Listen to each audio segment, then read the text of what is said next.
എൻ്റെ പ്രിയപ്പെട്ടവരെ, ഉടമ്പടി ഒരു ജീവിതക്രമമാണ്.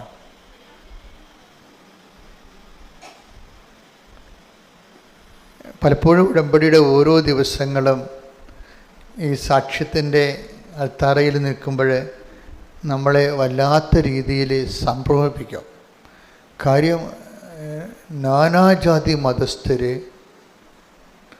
ഒരു ഷോർട്ട് ടൈമിൽ, വെറും വളരെ ചുരുങ്ങിയ 4 മണിക്കൂറല്ലേ നിങ്ങൾ ഉടമ്പടി കാര്യങ്ങൾ, ദൈവകാര്യം കേൾക്കാൻ വേണ്ടി ചെലവഴിക്കുന്നുള്ളൂ.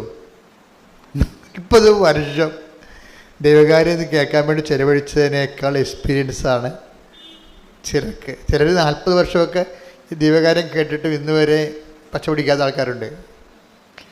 ഇത് 4 മണിക്കൂറാണിത് കേൾക്കണത്, ദൈവകാര്യം കേൾക്കണത്. പക്ഷെ അവരതിൻ്റെ റൈറ്റ് ഇൻവെസ്റ്റ്മെൻറ്റ് നടത്തും. നമ്മൾ എന്ത് കേൾക്കുന്നു എന്നുള്ളതല്ല പ്രശ്നം. കേൾക്കുന്ന സമയങ്ങളിൽ തന്നെ നമ്മൾക്ക് അതിൻ്റെ സംശയങ്ങൾ ഓട്ടോമാറ്റിക്കായിട്ട് നിവാരണം ചെയ്യപ്പെടണം. ഈ ദൈവം നമ്മളെ പഠിപ്പിക്കുന്ന ഒരു രീതിയുണ്ട്. ചിലപ്പോൾ ഞാനായിരിക്കും അവിടെ നിന്നുകൊണ്ട് ഈശോയുടെ നാമത്തിൽ സംസാരിക്കണത്. പക്ഷേ ചിലർ ഇതിൻ്റെ അകത്ത് ഈ അതായത് take the bread of God, അവരെല്ലാവരും ദൈവത്താൽ പഠിപ്പിക്കപ്പെടും. ശ്രുതിക്കട്ടെ, ഹല്ലേലൂയ ഹല്ലേലൂയ ഹല്ലേലൂയ. ആരാധന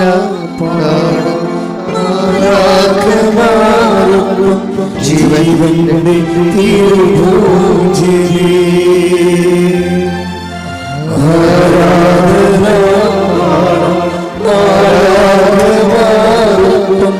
ജീവന്റെ തിരുഭോജിനി, ആരാധന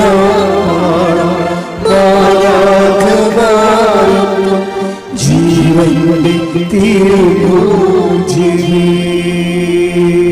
യോഹന്നാൻ 6:45. അവരെല്ലാവരും ദൈവത്താൽ പഠിപ്പിക്കപ്പെട്ടവരാകും എന്ന് പ്രവാചക ഗ്രന്ഥങ്ങളിൽ എഴുതപ്പെട്ടിരിക്കുന്നു. ഇപ്പം എല്ലാവരുമാണ്, അല്ലാതെ കുറച്ച് പേര് സെമിനാരിൽ ചേർന്ന് വൈദിക വിദ്യാർത്ഥികളായിട്ട് കുറേ 10 കൊല്ലം പഠിക്കണം അങ്ങനെയുള്ള കക്ഷികൾ മാത്രമല്ല. ദൈവത്തിൻ്റെ വാക്കുകൾ വളരെ സുതാര്യവും ലളിതവും ഹ്രസ്വവും ആണ്. എന്താണ്? അവരെല്ലാവരും, ദൈവവചനം കേൾക്കുന്ന എല്ലാവരും ദൈവത്താൽ പഠിപ്പിക്കപ്പെടാനുള്ള സാധ്യതയുണ്ട്. എപ്പോഴും നമ്മൾ ആ സാധ്യത മനസ്സിലാക്കണം. ഞങ്ങളൊക്കെ വചനം പറയുമ്പോഴും നിങ്ങളൊക്കെ ജോസഫ് വചനമല്ല, ഞാനതിന് ശബ്ദം നൽകുന്ന മാത്രമേ ഉള്ളൂ. ദൈവത്തിൻ്റെ റിട്ടേൺ വേർഡ് ഓഫ് ഗോഡിന് ഞാനൊരു സൗണ്ട് ചെയ്ത് കൊടുക്കും, ഞാൻ ശബ്ദം കൊടുക്കും. എന്നുവെച്ചാൽ നിങ്ങളുടെ കയ്യിലിരിക്കുന്നത് അപ്പാരറ്റസ് ചെവിയല്ലേ, അല്ലേ? അപ്പം ചെവിക്ക് പറ്റുന്ന രീതിയിൽ ഞാൻ ഇനി ശബ്ദം കൊടുക്കാൻ, ശബ്ദസംബന്ധമായ കാര്യങ്ങളല്ലേ ചെവി അക്സെപ്റ്റ് ചെയ്യത്തുള്ളൂ. അപ്പോൾ എന്നെ സംബന്ധിച്ചിടത്തോളം ഞാൻ എന്താ ചെയ്യണത്? ദൈവത്തിൻ്റെ വാക്കുകൾ എടുത്തിട്ട് നിങ്ങളുടെ ചെവിക്കും എൻ്റെ ചെവിക്കും പറ്റുന്ന രീതിയിൽ ഞാൻ അതിനെ ശബ്ദം കൊടുക്കും അതിന്. അപ്പം നിങ്ങളത് കേൾക്കുകയാണ് ചെയ്യണത്. അപ്പോൾ ചിലരെന്ത് ചെയ്യും, അത് മനുഷ്യനാൽ പഠിപ്പിക്കുന്ന പോലെയും ആകും, ദൈവത്താൽ പഠിപ്പിക്കുന്ന പോലെയും ആകും. ഇപ്പം നിങ്ങളൊരു 100 പേരുണ്ടെന്ന് വിചാരിച്ചോ, 50 പേർക്ക് ഞാൻ ജോസഫ് അച്ഛൻ പഠിപ്പിച്ച പോലെയാവും, മനുഷ്യൻ പഠിപ്പിച്ച പോലെയാവും. 50 പേർക്ക് ദൈവം പഠിപ്പിച്ച പോലെയാവും. അതെങ്ങനെ അറിയാൻ പറ്റും? ചിലർക്ക് കേൾക്കുമ്പോൾ തന്നെ സംശയങ്ങൾ ഓട്ടോമാറ്റിക്കായിട്ട് മാറിക്കൊണ്ടിരിക്കും. ചിലർക്ക് സംശയങ്ങൾ വന്നുകൊണ്ടിരിക്കും. ഇതാണ് സംഭവം. ഈ സംശയങ്ങൾ വന്നുകൊണ്ടിരിക്കുമ്പോൾ അവർക്ക് ക്ലാരിഫിക്കേഷൻ കിട്ടണില്ല എന്നർത്ഥം. ക്ലാരിഫിക്കേഷൻ കിട്ടണില്ല. നമ്മൾ ഇരുട്ടത്ത് ഇറങ്ങി നടക്കുകയാണ്, നമുക്ക് വ്യക്തമായിട്ട് കാണാൻ പറ്റണില്ല എന്നുണ്ടെങ്കിൽ നടക്കാൻ പറ്റില്ല നമുക്ക്, അല്ലേ? നമുക്ക് ഇരുട്ടത്ത് നടക്കണം, അത് പവർ കട്ടാണെന്ന് വിചാരിച്ചോ, നമുക്ക് വ്യക്തമായിട്ട് കാണാൻ പറ്റണില്ലെങ്കിൽ നമുക്ക് നടക്കാൻ പറ്റത്തില്ല. കാര്യം വചനത്തെ സംബന്ധിച്ചിടത്തോളം വചനത്തെക്കുറിച്ചുള്ള ഒരു വാക്യം എന്ന് പറയണത്, ദൈവത്തിൻ്റെ വചനം തൻ്റെ പാദങ്ങൾക്ക് ദീപവും പാതയിൽ പ്രകാശമാണ്. Take the word of God. 119 സങ്കീർത്തനം 105 തിരുവചനം. 119 സങ്കീർത്തനം 105 തിരുവചനം. അങ്ങയുടെ വചനം, അങ്ങയുടെ വചനം എന്റെ പാദത്തിന് വിളക്കും പാതയിൽ പ്രകാശവുമാണ്. അപ്പൊ ഓരോ വചനത്തിൻ്റെയും അതിൻ്റെ മിഷൻ എന്താണ്, ദൗത്യം, വചനത്തിൻ്റെ ദൗത്യം എന്താണ്? ഓരോ വചനവും അങ്ങയുടെ വചനം എൻ്റെ പാദത്തിന് വിളക്കും, എന്താണ്, പാതയിലെ പ്രകാശവുമാണ്. എന്നുവെച്ചാൽ ഞാൻ നടക്കേണ്ട വഴി നിൻ്റെ മുഖത്ത് നോക്കി ഞാൻ ഉപദേശിക്കുമെന്ന് പറഞ്ഞ വചനത്തിൻ്റെ കൂടെയാണ് ഇത് പോണത്. Take the word of God. ഞാൻ നടക്കേണ്ട വഴി. ശ്രുതിക്കട്ടെ ഹല്ലേലൂയ, ഹല്ലേലൂയ, ഹല്ലേലൂയ, ഹല്ലേലൂയ. 32 സങ്കീർത്തനം 8 തിരുവചനം. സങ്കീർത്തനം 32:8. ഞാൻ നിന്നെ ഉപദേശിക്കാം, നീ നടക്കേണ്ട വഴി കാണിച്ചു തരാം. ഞാൻ നിന്റെ മേൽ ദൃഷ്ടി ഉറപ്പിച്ച് നിന്നെ ഉപദേശിക്കാം. ഇപ്പൊ എല്ലാ ഈച്ച് ആൻഡ് എവരി ഡിസിഷന്, തീരുമാനങ്ങൾക്കെല്ലാം കറസ്പോണ്ടിങ് ലൈറ്റ് ഓഫ് വേർഡ് ഉണ്ട്. പ്രകാശത്തിൻ്റെ വചനങ്ങളുണ്ട്. Light of the world, light of the word, പ്രകാശത്തിൻ്റെ വചനം. അതായത് ഓരോ വിഷയത്തിനും അതിനാവശ്യമായ ലൈറ്റ് കിട്ടണമെന്നുണ്ടെങ്കിൽ അതിൻ്റെ ആവശ്യമായ വചനം നമ്മൾ അറിഞ്ഞിരിക്കണം. ഉടമ്പടിയിലെ ഒരു പ്രധാനപ്പെട്ട എക്സസൈസ് എന്താണ്? അരമണിക്കൂർ വചനം വായിക്കുക. പിന്നെന്താണ്? ഉടമ്പടി ധ്യാനം എല്ലാ ദിവസവും കൂടുക. ഇപ്പോൾ അഡീഷണലായിട്ട് വെച്ചിരിക്കുന്നത് എന്താണ്? Daily bread. അല്ലാതെ ഉടമ്പടിയുടെ പരിസരങ്ങളെല്ലാം അറിയണമെന്നുണ്ടെങ്കിൽ, ഉടമ്പടി ആക്ടിവേറ്റ് ചെയ്യുന്ന പ്രിൻസിപ്പിൾസ് അറിയണമെന്നുണ്ടെങ്കിൽ ഉടമ്പടി വിഹിതമായ വചനങ്ങൾ അറിയണം നമ്മൾ. ഉടമ്പടി വിഹിതമായ വചനങ്ങളാണ് ഉടമ്പടി ജീവിതത്തിൻ്റെ വെളിച്ചമായിട്ട് വരണത്. നമ്മുടെ ഉടമ്പടി ജീവിത പാതയിൽ വെളിച്ചമായിട്ട് വരണത് ഉടമ്പടി വിഹിതമായ വചനങ്ങളാണ്. അതുകൊണ്ടാണ് അരമണിക്കൂർ വചനം വായിക്കണമെന്ന് പറയുമ്പോൾ ഉടമ്പടി വചനമാണ് നമ്മൾ വായിക്കേണ്ടത്. കഴിഞ്ഞ ദിവസങ്ങളിൽ ഇവിടെ ഒരു കുഞ്ഞൊരു സാക്ഷ്യം പറഞ്ഞു. ഒരു കൊതമംഗലത്തിലൊരു കൊച്ചുണ്ട്, അവൻ്റെ പേര് ഞാൻ പറഞ്ഞു. അവൻ സാക്ഷ്യം പറഞ്ഞ അവന് ബൈബിൾ അവരുടെ ജില്ലയിൽ ബൈബിൾ ജിസ്മോൻ്റെ സാക്ഷ്യം എന്ന് വെച്ച് കഴിഞ്ഞാൽ അവന് ബൈബിൾ ക്വിസാണ്. അവനെന്താ ചെയ്യണത്? അവൻ രാവിലെ എഴുന്നേറ്റിട്ട് ഡെയിലി ബ്രെഡ് കേൾക്കും. എന്നിട്ട് അതിൽ പറയുന്ന വചനങ്ങളെല്ലാം കുറിച്ച് വെക്കും. അത് മാത്രമാണ് അവൻ പഠിച്ചിരിക്കുന്നത്. 2 മാസത്തെ വചനങ്ങൾ ഗൃഹപാഠമായിട്ട് പഠിച്ചു. 102 വചനങ്ങൾ പഠിച്ചു. 302 വചനങ്ങൾ അവൻ പഠിച്ചു. അപ്പോൾ ഭയങ്കര സീരിയസ് ആയിട്ട് എടുക്കുന്ന ആൾക്കാരുണ്ട്. നിങ്ങൾക്ക് പലപ്പോഴും സംഭവിക്കുന്നത്, എനിക്ക് പലപ്പോഴും തോന്നിയിട്ടുള്ളത്, ഉടമ്പടി വളരെ ദൈവികമായ ഒരു സംവിധാനമാണ്. കാര്യം അത് എന്നെ ഞെട്ടിക്കണമെന്ന് പറയുന്നത്, ഞാനിപ്പോൾ അച്ഛനായിട്ട് ഈ ശുശ്രൂഷ തുടങ്ങിയിട്ട് 10-39 കൊല്ലം ആയി, അപ്പം കഴിഞ്ഞു. പക്ഷേ ഇങ്ങനെ ജനങ്ങളെ അനുദിനം ഒരുമിച്ച് കൂട്ടുകയും നാനാജാതി മതസ്ഥരെ അവരുടെ വേദനക്കാലങ്ങളിലെ കർത്താവിൻ്റെ സ്നേഹത്തിലേക്കും പരിപാലനയിലേക്കും വിളിക്കുകയും ചെയ്യുന്ന ശുശ്രൂഷ ഞാൻ എൻ്റെ ജന്മത്തെ കണ്ടിട്ടില്ല. ഞാൻ ചരിത്രം നല്ലവണ്ണം പഠിക്കുന്ന ആളാണ്. ഓരോ ശുശ്രൂഷകളും എന്ന് തുടങ്ങി. ഇപ്പം നിത്യാരാധന ഇന്ന് 13-ാം നൂറ്റാണ്ടിലാണ് നിത്യാരാധന തുടങ്ങിയത്. 13-ാം നൂറ്റാണ്ട് 700 കൊല്ലമേ ഉള്ളൂ നിത്യാരാധന തുടങ്ങിയിട്ട്. കുരിശിൻ്റെ വഴി സഭയിലെ ശുശ്രൂഷയാണ്. അതിൻ്റെ തുടങ്ങിയിട്ട് 800 കൊല്ലമായി. 12-ാം നൂറ്റാണ്ടിൽ തുടങ്ങിയതാണ്. ജപമാല 16-ാം നൂറ്റാണ്ടിൽ തുടങ്ങിയതാണ്. പക്ഷേ ഇതെല്ലാം അനുവർത്തിക്കുന്നത് ആരാണ്? Those who are meant. അത് ആരാണ് ഇതോടെ മെൻറ്റ്? കാത്തലിക്സാണ് ശരിക്കും പറഞ്ഞത്. പക്ഷേ ഉടമ്പടിക്കാലം വന്നപ്പോഴാണ് ക്രിസ്ത്യൻസിന് മൊത്തം CSI, പെന്തക്കോസ്റ്റ്, മാർത്തോമ, ഓർത്തഡോക്സ്, യാക്കോബ, കത്തോലിക്ക, ഇനി നോൺ ക്രിസ്ത്യൻസ് എല്ലാവർക്കും കൂടി ഒരുമിച്ച് കൂടാനും കണ്ണീരിൻ്റെ കാലത്ത് ദൈവത്തിൻ്റെ ആശ്വാസം പ്രാപിക്കാനുള്ള സംവിധാനമായിട്ട് ദൈവം തന്നാണ് ഉടമ്പടി. അതിപ്പോഴേ നമ്മൾ 16-ലാണ് ഇത് ആക്ടിവേറ്റ് ആകണത്. 16 തൊട്ട് ഇങ്ങോട്ട് 8 കൊല്ലത്തെ വളർച്ചയിൽ എന്തൊരു വളർച്ചയാണ് ജനങ്ങൾ, എന്തൊരു ദൈവാനുഭവമാണ് ജനതകൾ പ്രാപിച്ചത്. അന്ധകാരത്തിൽ ജീവിച്ചിരുന്ന ഒരു പ്രകാശം കണ്ടു എന്ന് പറഞ്ഞില്ലേ? Take the word of God. ശ്രുതിക്കട്ടെ ഹല്ലേലൂയ, ഹല്ലേലൂയ, ഹല്ലേലൂയ. മത്തായി 4:16. മത്തായി 4:16. അന്ധകാരത്തിൽ സ്ഥിതി ചെയ്തിരുന്ന ജനങ്ങൾ വലിയ പ്രകാശം കണ്ടു. മരണത്തിന്റെ മേഖലയിലും നിഴലിലും വസിച്ചിരുന്നവർക്കായി ഒരു ദീപ്തി ഉദയം ചെയ്തു. അത് ഈശോനെ കുറിച്ചാണ് പറയണത്. പക്ഷെ അതിൻ്റെ ഫലപ്രാപ്തി ഈശോൻ്റെ കാലത്ത് പോലും അതേസമയം തന്നെ വിജാതിയരും യഹൂദരുമൊക്കെ ഈശോയെ സ്വീകരിക്കുന്നതിന് ഭയങ്കരമായ തടസ്സങ്ങളുണ്ടായിരുന്നു. സഭയിൽ വിവാദങ്ങളായ പഠനങ്ങളൊക്കെ ഉണ്ടായത് അതുകൊണ്ടാണ്. ചില യഹൂദന്മാരായിട്ടുള്ള ആൾക്കാർ ക്രിസ്ത്യാനിലേക്ക് വന്നപ്പോൾ ഈ ക്രിസ്ത്യാനിസായിട്ടുള്ള പത്തോസിനെപ്പോലുള്ളവർ പറഞ്ഞു, നിങ്ങൾ ആദ്യം ഈ വിജാതിയരായിട്ടുള്ള ആൾക്കാർ ക്രിസ്ത്യാനിലേക്ക് വന്നപ്പോൾ പത്തോസ് ആദ്യം പറഞ്ഞു, നിങ്ങൾ ആദ്യം യഹൂദരാകണം, പിന്നെ നിങ്ങൾ സർക്കംസിഷനൊക്കെ ചെയ്യണം, ചേതനാചാരം ചെയ്യണം, എന്നിട്ട് ക്രിസ്ത്യനായിട്ട് ബാപ്റ്റിസ്റ്റ് ചെയ്യാൻ പറ്റത്തുള്ളൂ എന്നൊക്കെ സങ്കീർണങ്ങളായ പഠനങ്ങളൊക്കെ വന്ന് അതിനോട് ബന്ധപ്പെട്ട് ഇതുപോലെ കാഴ്ചപ്പാടുകളുടെ വിഷയമങ്ങൾ കാരണം ഒത്തിരിയേറെ ആര്യനിസം അങ്ങനെയൊക്കെ കുറേ അധികം പാഷാണ്ഡതകളും സിസ്റ്റമുകളൊക്കെ സഭയിലുണ്ടായി. പിന്നെ സഭയുടെ കുറേ പണി തന്നെ ഇതിന് മറുപടി പറഞ്ഞ് നടക്കുന്നതായിരുന്നു. കുറേ നൂറ്റാണ്ടുകൾ തന്നെ അങ്ങനെ പോയിട്ടുണ്ട്. പക്ഷേ ഉടമ്പടിയെ സംബന്ധിച്ചിടത്തോളം അങ്ങനെ ഒരു വിവാദമില്ല. എന്താണ്? സിമ്പിളാണ്, എല്ലാവർക്കും സിമ്പിളാണ്. ഫസ്റ്റ് ഫ്രഷ് കമേഴ്സിന് വരെ എന്താണ്, വേറെ ഒന്നുമില്ല, അവൻ പറയണ പോലെ ചെയ്യുക, അത്രയേ ഉള്ളൂ. വീഞ്ഞില്ല, വെള്ളമില്ല, ജോലിയില്ല, ജീവിതമില്ല എന്നൊക്കെ പറയുമ്പോൾ ആർക്ക് വേണമെങ്കിലും ജീവിതം തിരിച്ചു പിടിക്കാം. എത്ര സാമ്പത്തികമായ ബാധ്യതകൾ കിടന്നവരും രോഗമൂർച്ഛയിൽ കിടക്കുന്നവർക്കും ആരോഗ്യത്തേക്ക് തിരിച്ചു വരാം. സിമ്പിളായിട്ടൊരു കാര്യം ചെയ്താൽ മതി. എന്താണ്? സുവിശേഷവിഹിതമായി ജീവിതം പുനഃക്രമീകരിക്കണം. നിങ്ങൾ നിങ്ങളുടെ മതത്തിൽ തുടരുകയോ അല്ലെങ്കിൽ നിങ്ങളുടെ സംസ്കാരം തുടരുകയോ അതൊന്നും ഉടമ്പടി അവിടെ വന്ന് ആരെയും ഡിസ്റ്റർബ് ചെയ്യത്തില്ല. നിങ്ങളോട് എന്താ പറയണത്? നിങ്ങൾ ക്രിസ്തുവിൻ്റെ ഈ ഉടമ്പടിയിലാണ് നിങ്ങൾ ആശ്രയിക്കുന്നുണ്ടെങ്കിൽ അതിൻ്റെ അവലംബം എന്ന് പറയുന്നത് ക്രിസ്തുവിൻ്റെ വചനങ്ങളാണ്. അത്രേ ഉള്ളൂ, സിമ്പിളാണ്. ഉടമ്പടിയിലാണ് നിങ്ങൾ ആശ്രയിക്കണമെന്നുണ്ടെങ്കിൽ അതിൻ്റെ അവലംബങ്ങൾ ക്രിസ്തുവിൻ്റെ വചനങ്ങളാണ്. അത് അനുസരിച്ച് ചെയ്യുമ്പോൾ പിന്നെ എല്ലാം ദൈവത്തിൻ്റെ വാഗ്ദാന പ്രകാരമാണ് നടക്കുന്നത്, അല്ലാതെ സഭയുടെ പഠനങ്ങളനുസരിച്ചല്ല. അതായത് വ്യത്യാസം അതാണ്.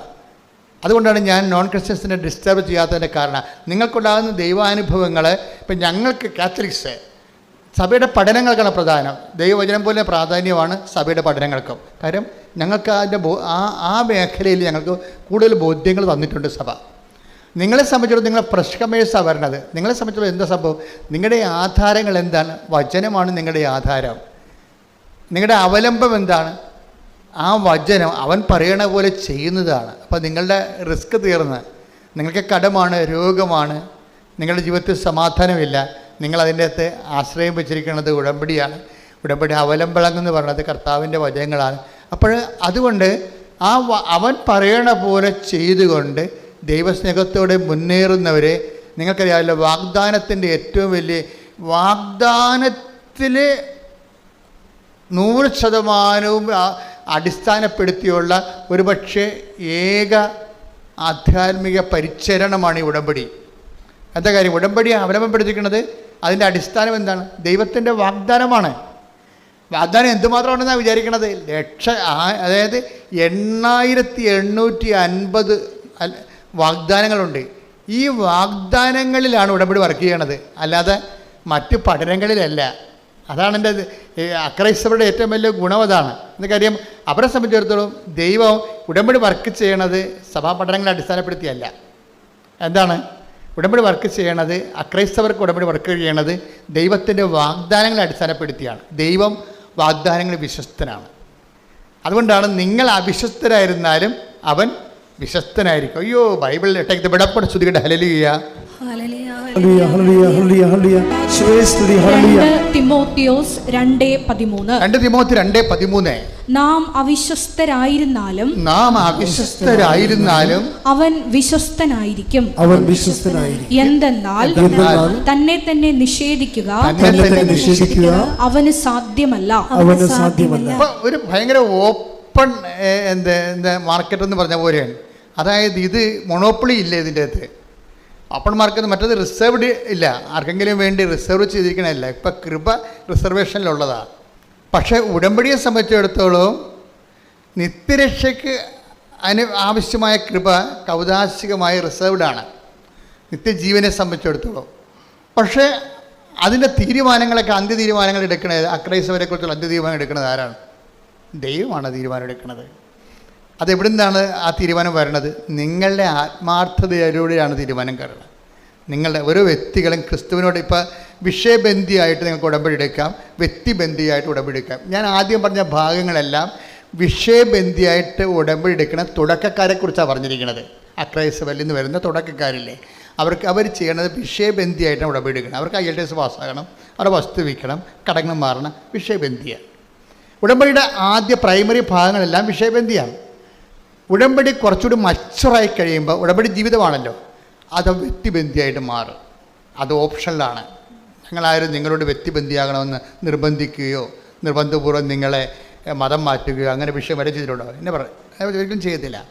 അത് ദൈവം അവനവന് കൊടുക്കുന്ന കൃപയുടെ അടിസ്ഥാനത്തിലായിരിക്കും. അത് അവനവൻ ദൈവത്തോട് കാണിക്കുന്ന ആത്മാർത്ഥയുടെ അടിസ്ഥാനത്തിലായിരിക്കും. ചിലർ വസ്തുവിന് മാത്രം ദൈവത്തിൽ ആശ്രയിക്കും, ചിലർ വ്യക്തിക്ക് വേണ്ടി ദൈവത്തിൽ ആശ്രയിക്കും. അത് അവരുടെ വിഷയങ്ങളാണ്. സ്തുതിക്കട്ടെ, ഹല്ലേലൂയ. ഹല്ലേലൂയ, ഹല്ലേലൂയ, ഹല്ലേലൂയ, ഹല്ലേലൂയ. ആരാധന, ഹല്ലേലൂയ, ഹല്ലേലൂയ. മരിയയുടെ പ്രാർത്ഥിക്കുന്നവർക്ക് എല്ലാവർക്കും വ്യക്തിപരമായിട്ട് ആത്മബന്ധം നീയുമായിട്ടുണ്ടാകുവാൻ ഈ ആരാധനയിലൂടെ പ്രത്യേകമായി ഞങ്ങളോട് കരുണ തോന്നണമേ. ഹല്ലേലൂയ, ഹല്ലേലൂയ. മഹത്വം, ആരാധന, ആരാധന. ഹല്ലേലൂയ, ഹല്ലേലൂയ.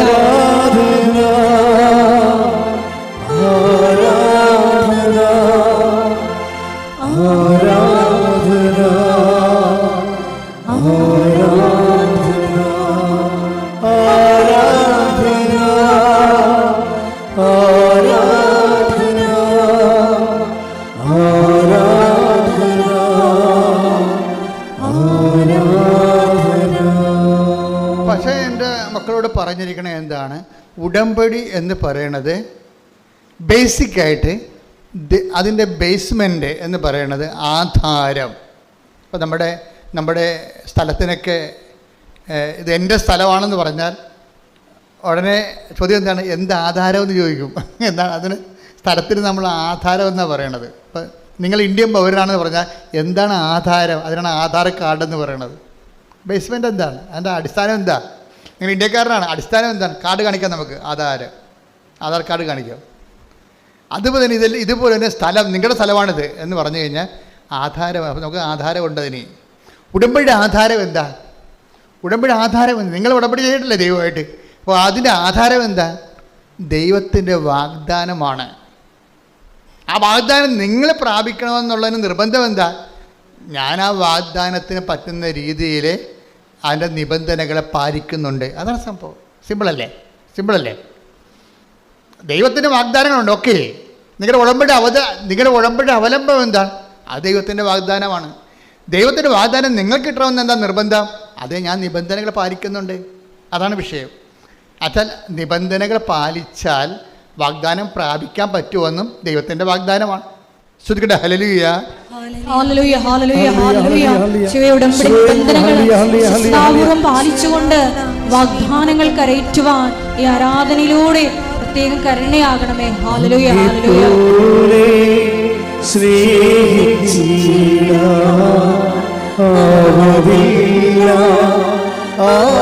വാഗ്ദാനങ്ങളൊക്കെ പാലിച്ചട്ടേക്ക് വിളക്കാണ്. ശ്രുതിക്കട്ടെ, ഹല്ലേലൂയ.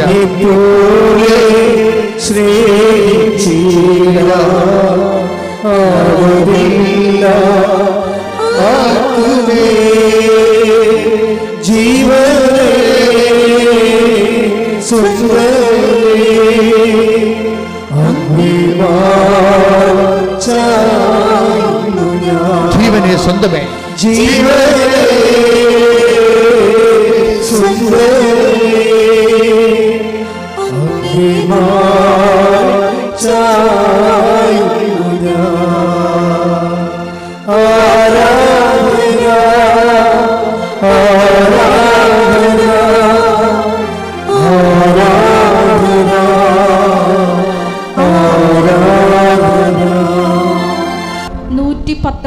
സങ്കീർത്തനം 56, 57 തിരുവചനങ്ങൾ. 119, 56 തിരുവചനങ്ങൾ. അങ്ങയുടെ കൽപ്പനകൾ പറഞ്ഞു, അങ്ങയുടെ കൽപ്പനകൾ അനുസരിച്ചു എന്നതാണ് എനിക്ക് ലഭിച്ച അനുഗ്രഹം. കർത്താവാണ് എന്റെ ഓഹരി. അവിടുത്തെ കൽപ്പനകൾ പാലിക്കുമെന്ന് ഞാൻ വാഗ്ദാനം ചെയ്യുന്നു. ഉടമ്പടിയിൽ വരുന്നത് ദൈവത്തിൻ്റെ വാഗ്ദാനം വരുന്നുണ്ട്, ദൈവത്തിൻ്റെ നിബന്ധനകൾ പാലിച്ചുകൊള്ളാമെന്ന് നമ്മുടെ വാഗ്ദാനമുണ്ട്. കർത്താവിൻ്റെ കാലം വരുമ്പോഴേയും ആ ഓൾഡ് ടെസ്റ്റമെൻറ്റിൻ്റെ ഡിമാൻഡ്സ് മാറ്റണില്ല. കർത്താവ് അതിനെ ഉറപ്പിക്കുകയാണ് ചെയ്യണത്. അതിനെന്താ 15:7 വായിച്ചേ? യോഹന്നാൻ 15:7. നിങ്ങൾ എന്നിൽ വസിക്കുകയും എൻ്റെ വാക്കുകൾ നിങ്ങളിൽ നിലനിൽക്കുകയും ചെയ്യുന്നെങ്കിൽ ഇഷ്ടമുള്ളത് ചോദിച്ചുകൊള്ളുക, നിങ്ങൾക്ക് ലഭിക്കും. അപ്പം അവൻ പറയണത് പോലെ ചെയ്യുന്നത് എന്താണ്? ആ ചെയ്യുന്നത് ഒരു പ്രത്യേക ഇൻസിഡൻറ്റിന് വേണ്ടി നമുക്ക് വേണ്ടി ലൊക്കലൈസ് ചെയ്യാൻ പറ്റും. ഒരു പ്രത്യേക കാര്യം സാധിക്കാൻ വേണ്ടി നമ്മൾ ദൈവത്തിൻ്റെ വചനങ്ങൾ പാലിച്ചു പോകുന്ന ഒരു മിനിമം പരിപാടിയുമായിട്ട് പോകാൻ പറ്റും. പക്ഷെ അതിൻ്റെ അടുത്ത സ്റ്റെപ്പുണ്ട്. എന്താണ് അടുത്ത സ്റ്റെപ്പ്? എന്താണ് ഈ 15:7 പറയണത്? നിങ്ങൾ എന്നിൽ വസിക്കുകയും പറഞ്ഞു, നിങ്ങളിൽ എന്നെ വസിക്കുകയും എൻ്റെ വാക്കുകൾ നിങ്ങളിൽ നിലനിൽക്കുകയും ചെയ്യുന്നെങ്കിൽ ഇഷ്ടമുള്ളത് ചോദിച്ചുകൊള്ളുക, നിങ്ങൾക്ക് ലഭിക്കും. ഇതിൻ്റെ ഏറ്റവും ശ്രദ്ധേയമായ വാക്ക് എൻ്റെ വചനം നിങ്ങളിൽ നിലനിൽക്കുകയും ചെയ്യുന്നുവെങ്കിൽ എന്നുള്ളതാണ്. നമുക്കിഷ്ടമുള്ളത് എന്ത് ചോദിക്കാം? 6 കാര്യമല്ല, 60 കാര്യം ചോദിക്കാം ദൈവത്തോട്. ഒറ്റ കണ്ടീഷൻ മാത്രമേ ഉള്ളൂ. എന്താ കാര്യം? വചനത്തിൽ നിങ്ങളെ നിലനിൽക്കണം. അപ്പോൾ ഈ ആഴ്ച നിലനിന്ന് അടുത്ത ആഴ്ച നിങ്ങളുടെ രീതിയിൽ പോയി കഴിഞ്ഞാൽ ഉടമ്പടി ബ്രേക്ക് ആകും. അതെപ്പോഴും നമ്മൾ ശ്രദ്ധിച്ച് മനസ്സിലാക്കണം. ഈ ആഴ്ച നമ്മൾ നിലനിൽക്കും, അടുത്ത ആഴ്ച അത് എപ്പോഴും ഉടമ്പടിയുടെ പഠനങ്ങളുടെ ഏറ്റവും പ്രധാന കണ്ടിന്യൂറ്റി, അത് പ്രധാനപ്പെട്ട വിഷയമാണ്. അതായത് ഉടമ്പടിയിൽ ഇപ്പം നിങ്ങൾ ഓർക്കും, ഞാൻ ഈ വെള്ളമൊക്കെ അടിക്കുന്ന ആളാണ്, അപ്പം ഇപ്പോൾ കൊച്ചിന് എൻ്റെ മകന് കാനഡയിൽ പോയി അവൻ്റെ PR കിട്ടാൻ വേണ്ടി ഞാനിനി കുറച്ച് നാളത്തേക്ക് വെള്ളമടിക്ക് നിർത്താം എന്ന് പറഞ്ഞാൽ അങ്ങനെയുള്ള ഒരു അഡ്ജസ്റ്റ്മെൻറ്റിന് ഉടമ്പടി വഴങ്ങത്തില്ല. നിങ്ങൾ ദൈവത്തെ ഇങ്ങനെ ഇതുപോലെ ഇച്ഛ വരപ്പിക്കും ദൈവത്തിന് അറിയാവുന്ന കാരണം അതുകൂടി കവർ ചെയ്താൽ പറയണത് നിങ്ങൾക്ക് ഇഷ്ടമുള്ള ചോദിക്കാം. പക്ഷേ എന്താ പ്രശ്നം? വചനത്തിൽ നിങ്ങളെ കണ്ടിന്യൂറ്റി നിലനിൽക്കണം. പ്രാർത്ഥിക്കുക, കർത്താവായ ദൈവമേ, അങ്ങയുടെ വചനത്തിൽ നിലനിൽക്കാൻ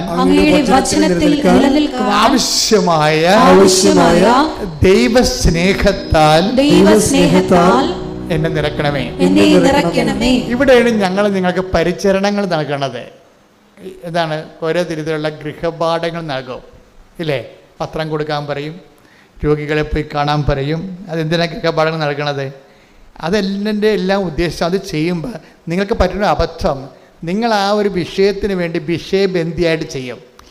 അതൊന്ന് ഈ നമ്മൾ പ്രേക്ഷിത പ്രവർത്തനങ്ങൾ വിഷയബന്ധിയാകുമ്പോൾ ഉണ്ടാകുന്ന ഡ്രൈനെസ് ഭയങ്കരമാണ്. പ്രേക്ഷിത പ്രവർത്തനങ്ങൾ എപ്പോഴും വിഷയബന്ധി അല്ല. കാരണം നിങ്ങളുടെ IELTS-നോ നിങ്ങളുടെ മകളെ കെട്ടിക്കാനോ കെട്ടിച്ച മകൾക്ക് കുഞ്ഞുങ്ങളുണ്ടാകാനോ ഉള്ള വിഷയമായിട്ട് ബന്ധിയല്ല പ്രേക്ഷിത പ്രവർത്തനം. പ്രേക്ഷിത പ്രവർത്തനം വിഷയബന്ധിയല്ല. പലർക്കും പറയുന്ന അബദ്ധം അവിടെയാണ്. അവർ വിഷയബന്ധിയായിട്ടാണ് എന്താണ് ഞാനിങ്ങനെ പത്രം കൊണ്ട് കൊടുത്ത് പ്രാദേശിക പ്രവർത്തനങ്ങൾ ചെയ്യുന്നു. എനിക്ക് അതെന്താ ഉദ്ദേശിക്കണം? അവർക്ക് PR കിട്ടണം, അല്ലെങ്കിൽ അവിടെ വസ്തു വിറ്റ് കിട്ടണം, അല്ലെങ്കിൽ അവർക്ക് വീട് വെക്കണം, അതിന് വേണ്ടി അവർ ചെയ്യണം. അപ്പോൾ പ്രേക്ഷിത പ്രവർത്തനം വിഷയബന്ധിയായി പോകും. അപ്പോഴേ ഡ്രൈ വരും. എന്താ ചെയ്യേണ്ടത്? പ്രേക്ഷിത പ്രവർത്തനം എന്ത് ചെയ്യണം? വ്യക്തിബന്ധിയായിരിക്കണം. അതെപ്പോഴും നമ്മൾ ശ്രദ്ധിക്കണം. പ്രേക്ഷിത പ്രവർത്തനം ഉടമ്പടി തെറ്റുവരാൻ സാധ്യതയുള്ള അതിനാണ്. പ്രേക്ഷിത പ്രവർത്തനങ്ങൾ വ്യക്തിബന്ധിയായിരിക്കണം. എന്താ കാര്യം? കർത്താവിൻ്റെ കൽപ്പനയാണ് ഇതെല്ലാം എങ്കിലും ആ കൽപ്പന പാലിക്കണത് ഒരു വിഷയത്തെ അടിസ്ഥാനപ്പെടുത്തിയല്ല, വ്യക്തിയെ അടിസ്ഥാനപ്പെടുത്തിയാണ്. അതാണ് ഈശോ പറഞ്ഞത്, എന്നെ സ്നേഹിക്കുന്നവനാണ് എൻ്റെ കൽപ്പന. അതാണ് വിഷയം. യോഹന്നാൻ 14:23. യോഹന്നാൻ 14:23. എന്നെ സ്നേഹിക്കുന്നവൻ എന്റെ വചനം പാലിക്കും.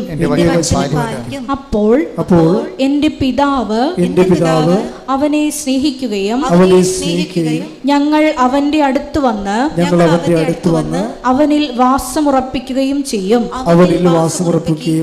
അപ്പോൾ ആരാണ് അവൻ പറയണ പോലെ ചെയ്യാൻ പറയുമ്പോഴേ ആരാണ് അവൻ പറയണ പോലെ ചെയ്യണത്? എന്നെ സ്നേഹിക്കുന്നവനാണ്. യോഹന്നാൻ 14:23 ഇതിൻ്റെ ഫണ്ടമെൻ്റൽ വചനമാണ്. എന്താ കാര്യം പറഞ്ഞേ? എന്നെ സ്നേഹിക്കുന്നവൻ എന്റെ വചനം പാലിക്കും. അപ്പോൾ എന്റെ പിതാവ് അവനെ സ്നേഹിക്കുകയും ഞങ്ങൾ അവന്റെ അടുത്ത് വന്ന് അവനിൽ വാസമുറപ്പിക്കുകയും ചെയ്യും. അപ്പോഴേ ഉടമ്പടി അവൻ പറയണ പോലെ ചെയ്യുന്നതാണെങ്കിലും ഈ അവൻ പറയുന്ന പോലെ ചെയ്യുന്ന ആ ചെയ്ത്തില്ലേ, ആ കർമ്മം അടിസ്ഥാനപ്പെടുത്തിയിരിക്കേണ്ടത് വിഷയബന്ധിയായിട്ടല്ല. ആ കർമ്മം നിങ്ങൾ ചെയ്യുന്നത് കൊണ്ട് നിങ്ങൾക്ക് ആ വിഷയം സാധിക്കണമെന്നുള്ളതിനെ നേരിട്ട് ബന്ധപ്പെടുന്നില്ല. അവൻ പറയുന്ന പോലെ ചെയ്യുന്നതിൻ്റെ ബേസ്മെൻറ്റ് എന്താണ്? എന്നെ സ്നേഹിക്കുന്നവനെന്നാണ് കിടക്കുന്നത്. അവൻ പറയുന്ന പോലെ ചെയ്യണത് ആരാണ്? ദൈവത്തെ സ്നേഹിക്കുന്നവനാണ്. അപ്പോൾ ആദ്യം വേണ്ടത് എന്താണ്? ദൈവസ്നേഹമാണ് വേണ്ടത്. അതാണ് വിഷയം. അതെപ്പോഴും ഓർത്തേക്കണം കേട്ടോ. പ്രേക്ഷിത പ്രവർത്തനം ചെയ്യുമ്പോൾ ആദ്യം ഓർക്കണം. പ്രേക്ഷിത പ്രവർത്തനം ചെയ്യുമ്പോൾ നിങ്ങൾ ഉടനെ വന്ന് കമ്പ്യൂട്ടർ ഓൺ ചെയ്ത് ഓഫ് ലെറ്റർ വന്നല്ല നോക്കേണ്ടത്. നിങ്ങൾ ആദ്യം നോക്കേണ്ടത് ഞാനീ ചെയ്യണത് ഔട്ട് ഓഫ് ലവ് ആണോ, ദൈവസ്നേഹത്തോടെയാണോ? എന്താ കാര്യം വെച്ച് കഴിഞ്ഞാൽ ഈ ദൈവസ്നേഹത്തോട് ചെയ്ത് കഴിഞ്ഞാലുള്ള ഗുണമെന്ന് വെച്ച് കഴിഞ്ഞാൽ അവിടെ ക്യാഷ് ആൻഡ് കൈൻഡ് ആയിട്ടുള്ള അനുഗ്രഹം വരണത് വൈ ദ വെരി പ്രസൻസ് ആയിട്ടാണ് വരണത്. ഇപ്പം നിങ്ങൾക്ക് മഴവില്ല് കാണണം, നിങ്ങൾക്ക് മുല്ലപ്പൂവിൻ്റെ സുഗന്ധം കേൾക്കണം എന്നൊക്കെ ആർക്കാണ് കൊതിയില്ലാത്തത്? അതെല്ലാം പ്രസൻസിൻ്റെ ഇഫക്റ്റാണ്. ജോൺ പോൾ മാർപ്പാപ്പ സ്വപ്നത്തിൽ പ്രത്യക്ഷപ്പെട്ടു, ജോസഫ് അച്ഛൻ പ്രത്യക്ഷപ്പെട്ടു എന്നൊക്കെ പറഞ്ഞ ആൾക്കാർ പറയുന്നില്ലേ? അതെല്ലാം ദൈവത്തിൻ്റെ പരിപാലനയുടെ രീതിയിലുള്ള ഓരോ പ്രസൻസാണ്. പക്ഷേ ഈ പ്രസൻസിലേക്ക് വരണത് എങ്ങനെയാണ്? അതായത് ആ 14:26 തന്നെയാണ് അതിൻ്റെ വചനം. അതായത് നിങ്ങൾ എന്നെ സ്നേഹിക്കുകയും പറഞ്ഞേ, നിങ്ങൾ എന്നെ സ്നേഹിക്കുകയും അതുവഴി എന്റെ വചനങ്ങൾ പാലിക്കുകയും ചെയ്യുമ്പോൾ ഞങ്ങൾ വന്ന് നിങ്ങളിൽ വാസമുറപ്പിക്കും. അതാണ് പ്രസൻസ് എന്ന് പറയുന്നത്. ഉടമ്പടിയിൽ പ്രസൻസ്. നിങ്ങൾക്ക് വേണമെങ്കിൽ എങ്ങനെ വേണമെങ്കിലും മുല്ലപ്പൂവിൻ്റെ സുഗന്ധം കേൾക്കുകയോ മഴവില്ല് കാണുകയോ സ്വപ്നം കാണുകയോ ദർശനം കിട്ടുകയോ ചെയ്യും. അപ്പോൾ ചെയ്യണമെന്നുണ്ടെങ്കിൽ പ്രസൻസിൻ്റെ ഫോർമുല കറക്റ്റ് ചെയ്യണം. അപ്പം ഒന്നൊരു വായിച്ചേ. എന്നെ സ്നേഹിക്കുന്നവൻ എന്റെ വചനം പാലിക്കും. അപ്പോൾ എന്റെ പിതാവ് അവനെ സ്നേഹിക്കുകയും ഞങ്ങൾ അവന്റെ അടുത്ത് വന്ന് അവനിൽ വാസമുറപ്പിക്കുകയും ചെയ്യും. അതാണ് സാന്നിധ്യം എന്ന് പറയണത്. ഇപ്പം അവനെ സ്നേഹിക്കുമ്പോൾ ഉണ്ടാകുന്ന പ്രശ്നം എന്ന് പറയണത് നമുക്ക് ഒരിക്കലും ദൈവത്തെയും മാമോനെയും ഒരുമിച്ച് സ്നേഹിക്കാൻ പറ്റത്തില്ല. അവിടെയാണ് ഒരു വഴിപിരിയൽ വരണത്. അവിടെ വെച്ച് വഴിപിരിയും. നമുക്ക് ക്രിസ്തുവിനെ സ്നേഹിക്കാമെന്ന് പറഞ്ഞിട്ട് പിശാചെ കയ്യെ പിടിച്ച് നടക്കാൻ പറ്റത്തില്ല. പിടിയിട്ടില്ലേ? അവിടെയാണ് നമ്മൾ ശ്രദ്ധിക്കേണ്ടത്. ടേക്ക് ദ ബെഡ് അപ്പോൾ ദൈവത്തെയും മാമോനെയും ശ്രദ്ധിക്കട്ടെ. മത്തായി 6:24. മത്തായി 6:24. രണ്ട് യജമാനന്മാരെ സേവിക്കാൻ കിടക്കണ ചട്ടിക്കലോ പ്രശ്നം. രണ്ട് യജമാനന്മാരെ സേവിക്കാൻ ആർക്കും സാധിക്കുകയില്ല. ഒന്നുകിൽ ഒരുവനെ ദ്വേഷിക്കുകയും അപരനെ സ്നേഹിക്കുകയും ചെയ്യും. അല്ലെങ്കിൽ ഒരുവനെ ബഹുമാനിക്കുകയും അപരനെ നിന്ദിക്കുകയും ചെയ്യും. ദൈവത്തെയും മാമോനെയും സേവിക്കാൻ നിങ്ങൾക്ക് സാധിക്കുകയില്ല. ഇത് സോപ്പിൻ്റെ അഡ്ജസ്റ്റ്മെന്റ് നിങ്ങളെ മയക്കി നിങ്ങളെ കാര്യങ്ങൾ പറയണമെന്നില്ല. കറക്റ്റ് ഡയറക്റ്റാണ്. ഇതിൻ്റെ അകത്തൊരു അഡ്ജസ്റ്റ്മെൻറ്റും ഇല്ല. കർത്താവ് പച്ചക്ക് കാര്യം പറഞ്ഞൊക്കെയാണ്. ദൈവത്തെയും മാമോനെയും ഒരുമിച്ച് സേവിക്കുക. രണ്ട് അധികാര സാധ്യതയില്ല. നിങ്ങളെ ശക്തിയുടെ സങ്കല്പങ്ങളിൽ ക്രിസ്തു അല്ലാതെ വേറൊരു ശക്തി സങ്കല്പം വന്നാൽ ഉടമ്പടി വർക്കൗട്ട് ചെയ്യത്തില്ല. അതിനകത്ത് വേറെ ചാൻസ് ഇല്ല. ഇതിനെക്കുറിച്ചൊക്കെ നമുക്ക് വ്യക്തമായ ബോധം ഉണ്ടാകണം. ഈ വിഷയത്തിലെല്ലാം കൃത്യമായ ബോധമാണ്. എന്താ കാര്യം? അതായത് സുവിശേഷ വിഹിതമായിട്ടാണ് ജീവിതം പുനഃക്രമീകരിക്കുമ്പോൾ സ്വാഭാവികമായിട്ടും ഇത് ക്രിസ്തു അവലംബിയാണ്, നോ ഡൗട്ട്. ആ ക്രിസ്തു അവലംബി ആയതുകൊണ്ട് തന്നെ നിൻ്റെ പാപത്തിന് പരിഹാരമായി മരിച്ച വേറെ ഒരാൾ ക്ലെയിം ചെയ്യുന്നില്ല ഈ ലോകത്ത്. അതാണ് എൻ്റെ വിഷയം. ഞാൻ നിനക്ക് പകരക്കാരനായിട്ടാണ് മരിച്ചത്. നിൻ്റെ പാപത്തിൽ ഇപ്പം ഞാൻ പോകുന്നില്ലെങ്കിൽ നിങ്ങളുടെ പാപത്തിൽ ഞാൻ പോകുന്നു, നിങ്ങളുടെ പാപത്തിൽ നിങ്ങൾ മരിക്കും. യോഹന്നാൻ 8:21. യോഹന്നാൻ 8:21.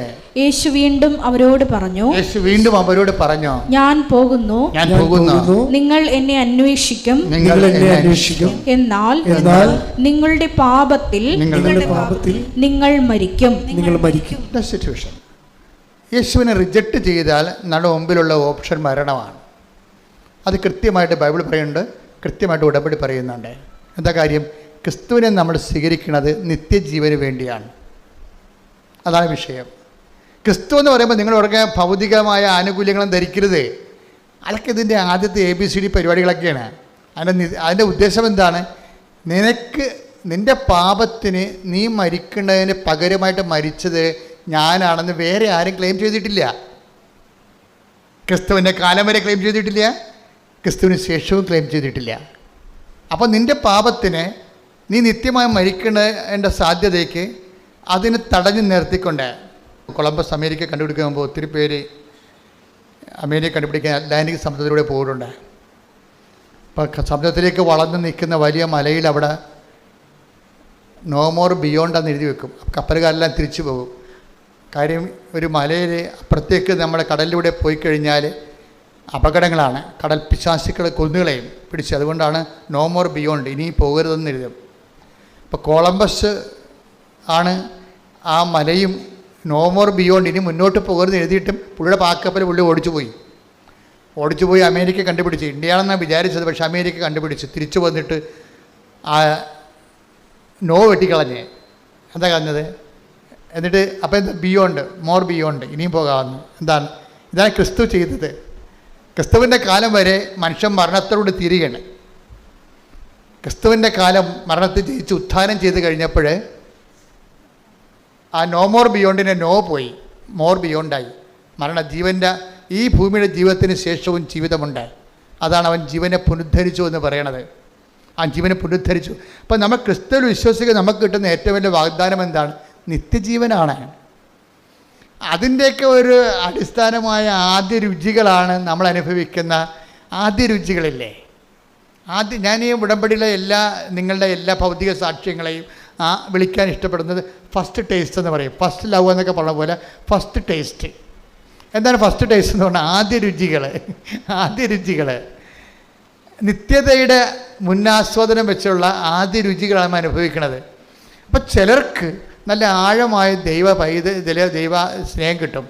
അവർ പിന്നെയും മുന്നോട്ട് പോകും, ക്രിസ്തുവിൻ്റെ കൂടുതൽ അറിയുന്നതിന് വേണ്ടി മുന്നോട്ട് പോകും.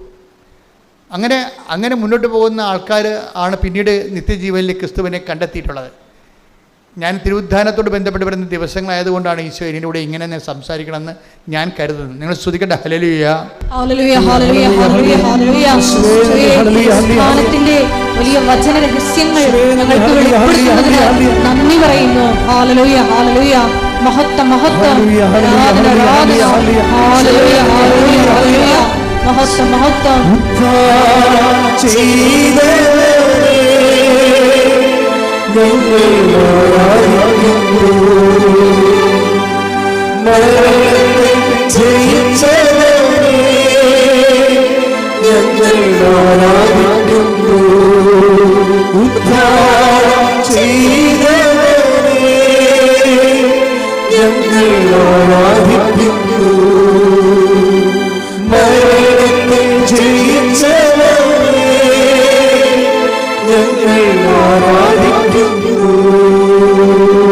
പരിശുദ്ധ പരമദിവ്യകാരുണ്യത്തിന് ആരാധനയും സ്തുതിയും പുകഴ്ചയും ഉണ്ടായിരിക്കട്ടെ. പരിശുദ്ധ പരമദിവ്യകാരുണ്യത്തിന് ആരാധനയും സ്തുതിയും പുകഴ്ചയും ഉണ്ടായിരിക്കട്ടെ. അപ്പം എൻ്റെ മക്കൾ എപ്പോഴും ശ്രദ്ധിക്കേണ്ട കാര്യം, നിങ്ങൾ ഈ ഉടമ്പടിയിൽ വെക്കുമ്പോൾ നിങ്ങൾ ഈ ദൈവ സാന്നിധ്യത്തിന് വേണ്ടി വേണം. നിങ്ങൾക്കറിയാവില്ലേ എപ്പോഴും ചെയ്യേണ്ടത്. ഇപ്പോൾ എങ്ങനെയെങ്കിലും ഒന്ന് ജയിച്ചാൽ മതി എന്ന് പറഞ്ഞാണ് ചില ആൾക്കാർ പരീക്ഷ എഴുതുന്നത്. പക്ഷേ ചിലർ പരീക്ഷ എഴുതുന്നത് അങ്ങനെയല്ല. അവർക്കെന്താണ്? അവർക്ക് ആദ്യത്തെ 10 റാങ്കിൽ എവിടെയെങ്കിലും കയറി പറ്റണമെന്ന് എഴുതത്തുള്ളൂ. അതാണ് വ്യത്യാസമുണ്ട്. ചിലർ പറയണത് എങ്ങനെയെങ്കിലും ജയിച്ചാൽ മതിയെന്ന്. ആ സർട്ടിഫിക്കറ്റ് കിട്ടിയാൽ നമുക്ക് പൊടികോരി തിന്നാൻ പറ്റത്തില്ല. നിങ്ങൾ എന്തെങ്കിലും കാര്യങ്ങൾ ഭൂമിയിലുള്ള കാര്യം നടന്നാൽ മാത്രം മതി എന്ന് പറഞ്ഞ് ഉടമ്പടി വെക്കാം നിങ്ങൾക്ക്.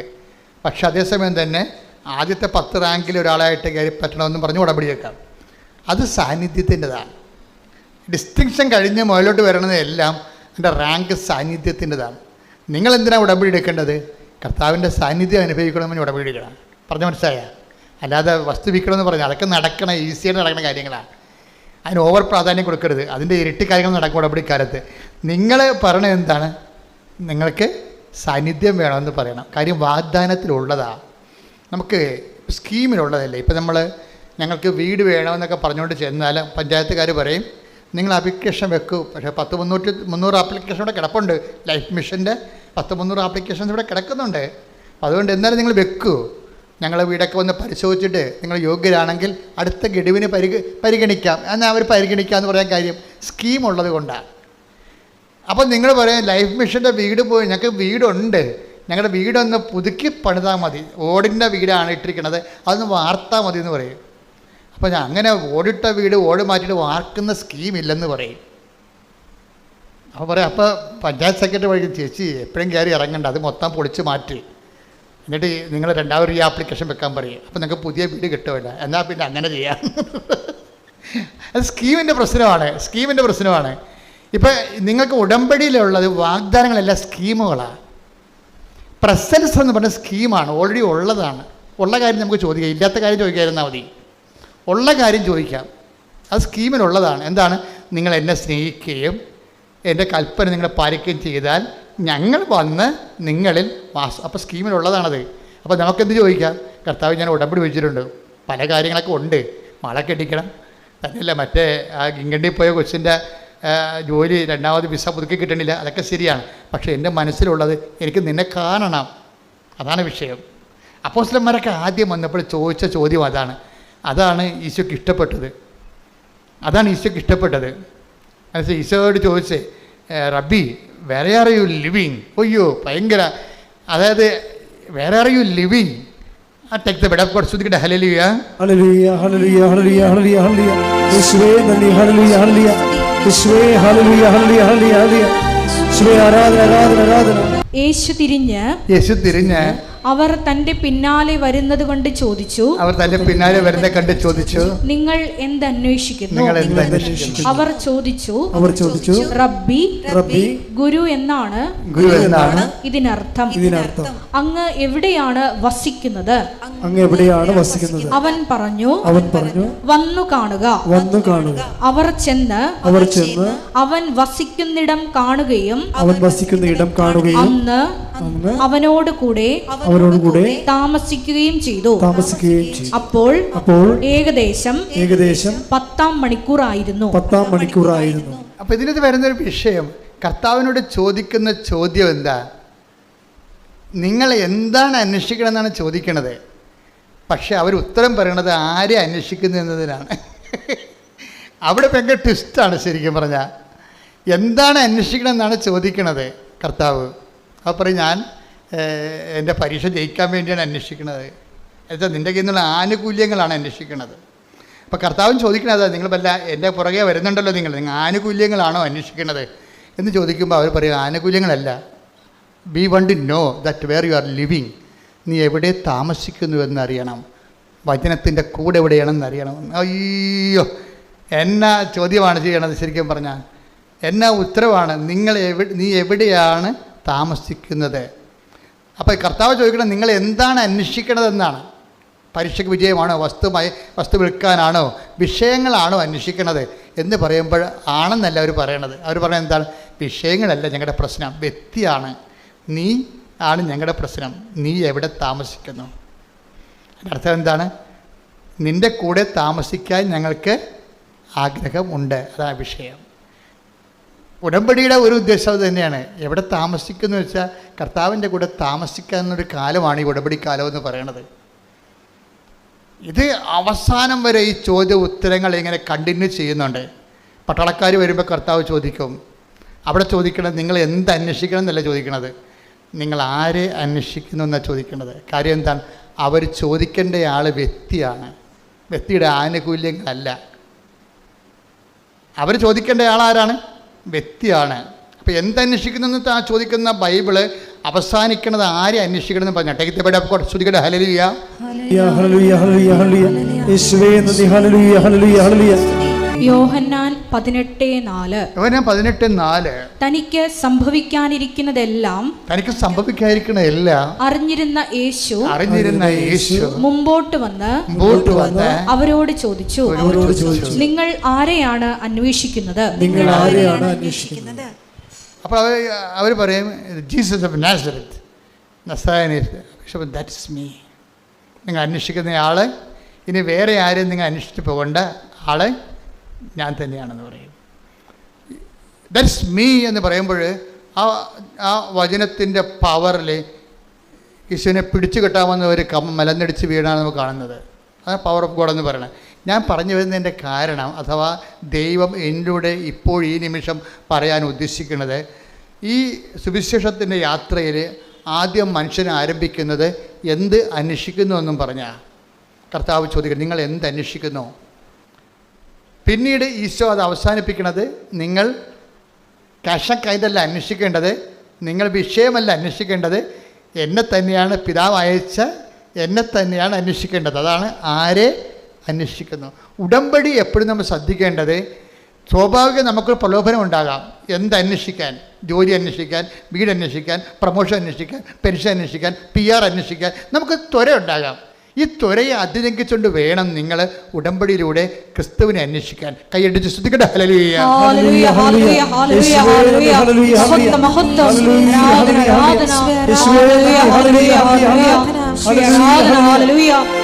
ഉടമ്പടിയുടെ ലക്ഷ്യം നീ തന്നെയാണെന്ന് വലിയ വെളിപ്പെടുത്തൽ നന്ദി പറയുന്നു.